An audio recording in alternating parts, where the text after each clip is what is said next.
At a garment factory inside the Tees shopping centre in Freetown, lines are traced on a piece of fabric. The pattern is cut.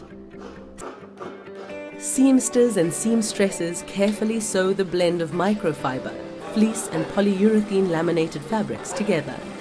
They're making a potentially life-changing product for Sierra Leoneans, reusable sanitary pads. When I was thinking about the name, I said to myself, you know what, how about we localize it? I decided to translate Women4Uman into Creole, and that translated to Uman4Uman.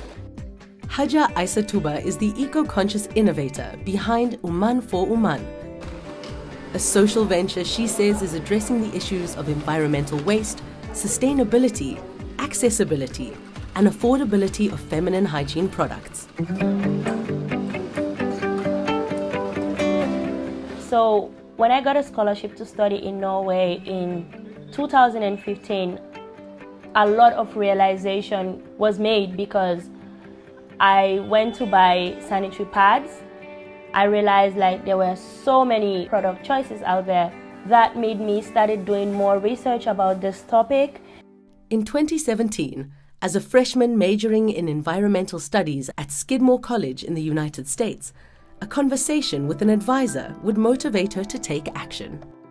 I remember talking to my advisor who said, oh, there's actually something called reusable pads. So I said to myself, why does this not exist, in my country? So I bought my first sewing machine in 2017, where I started making my prototype. 3 years later, she would win a business competition and social entrepreneurship grant at Skidmore, which helped her officially launch the business in April of 2020. For the recent university graduate, this is where her roots are firmly planted and continue to grow. This is the main house where I was born and raised, and I come home to this every day. So growing up in Brookfield was really inspiring and challenging at the same time. But one thing I really appreciate is that played a lot into my journey, especially being raised by a feminist woman. My mom, she inspired me. And it's her mother whom Haja credits with instilling an entrepreneurial spirit. My mom had one of the biggest cinemas in the community, and this was a space dominated by men. But she was an alpha female, she did so many extraordinary things. I feel like I am living the dreams of my mothers, and I feel like that is very revolutionary for me.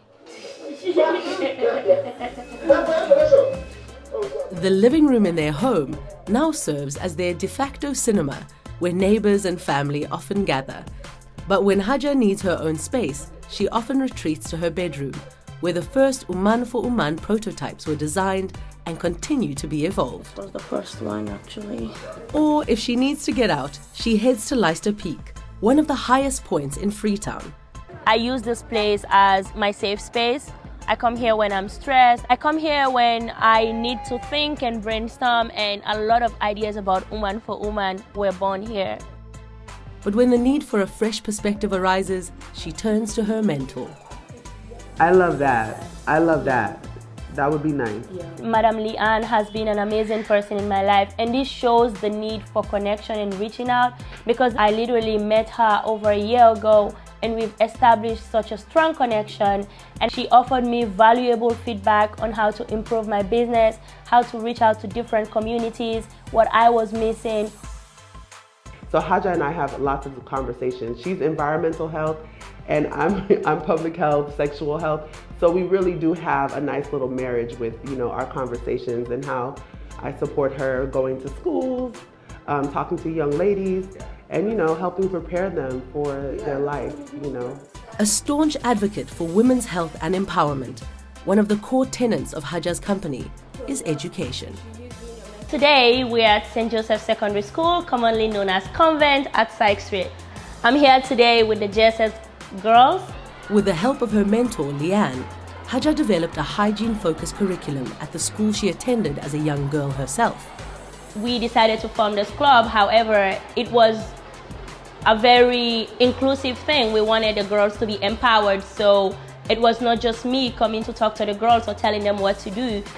What do we expect during this? Haja inspires me a lot because she's such a young girl, and nowadays it's hard to see young girls like that being somebody in our society and creating a great difference in the lives of people. And I hope that I'll become someone like her in the future and help girls and everyone around the world tomorrow. Currently, Haja is working as a full-time Princeton in Africa Fellow and says she plans to get a master's degree as well. But the ecopreneur remains driven by the promise that her social enterprise holds for all Sierra Leoneans. So I use myself as Haja Isatu Bah in my work, Uman4Uman, my environmental studies background. Basically everything I do to enter the feminist space and change some of the narratives with what I know, my experience, and where I want to be. I believe that Uman4Uman will and does have an extreme impact on our women and girls, but not just our women and girls, our men in our community, our families at large. And this is a good way for us to shift in the way we think. And I just think that it's just wonderful, amazing that we have someone like Haja leading the way. Uman4Uman!